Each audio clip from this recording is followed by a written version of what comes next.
जैसा कि हम लोग कल पढ़े थे कि present participle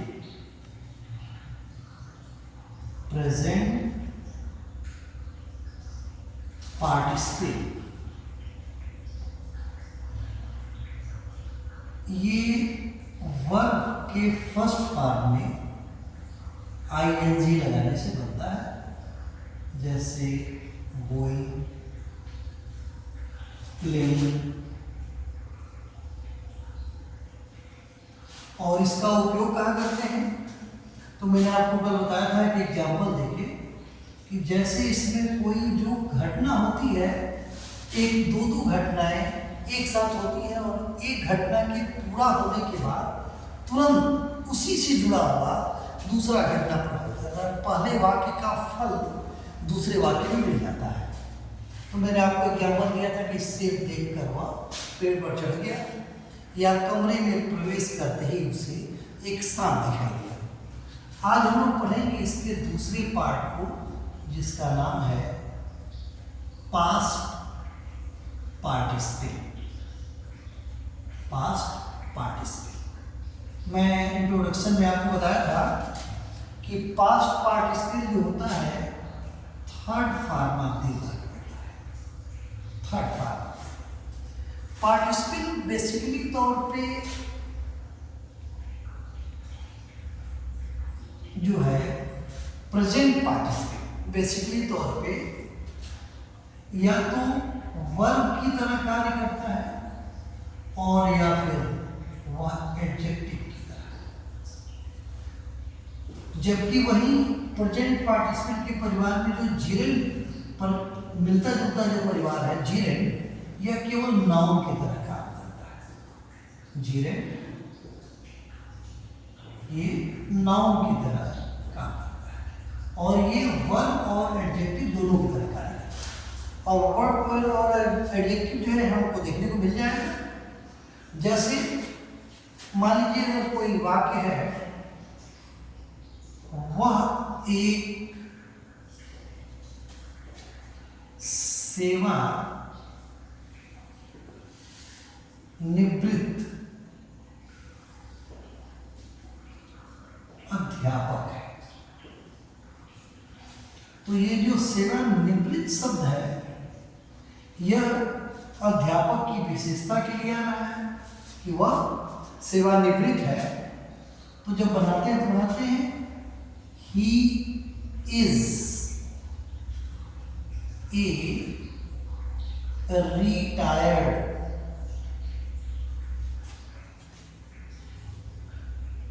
he is a retired teacher.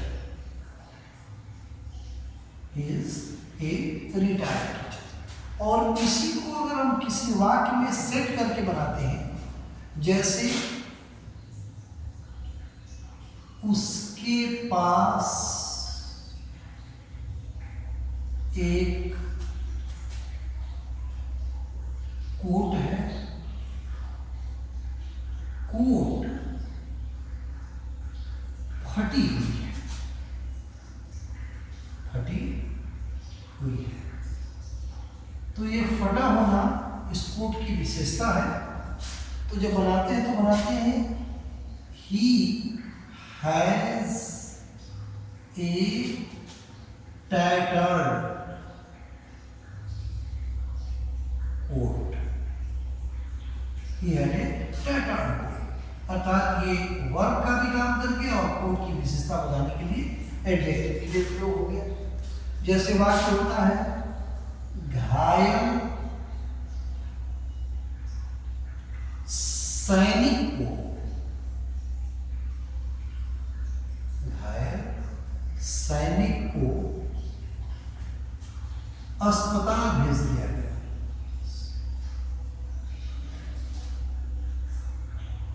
अस्पताल भेज दिया गया, भेज दिया गया।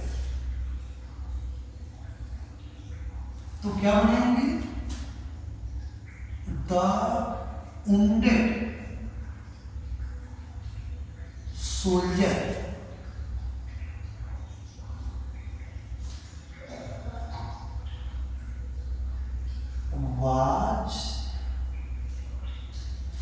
sent to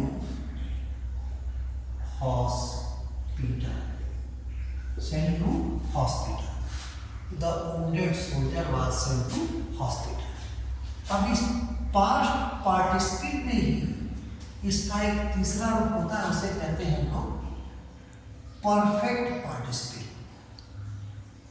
perfect participle.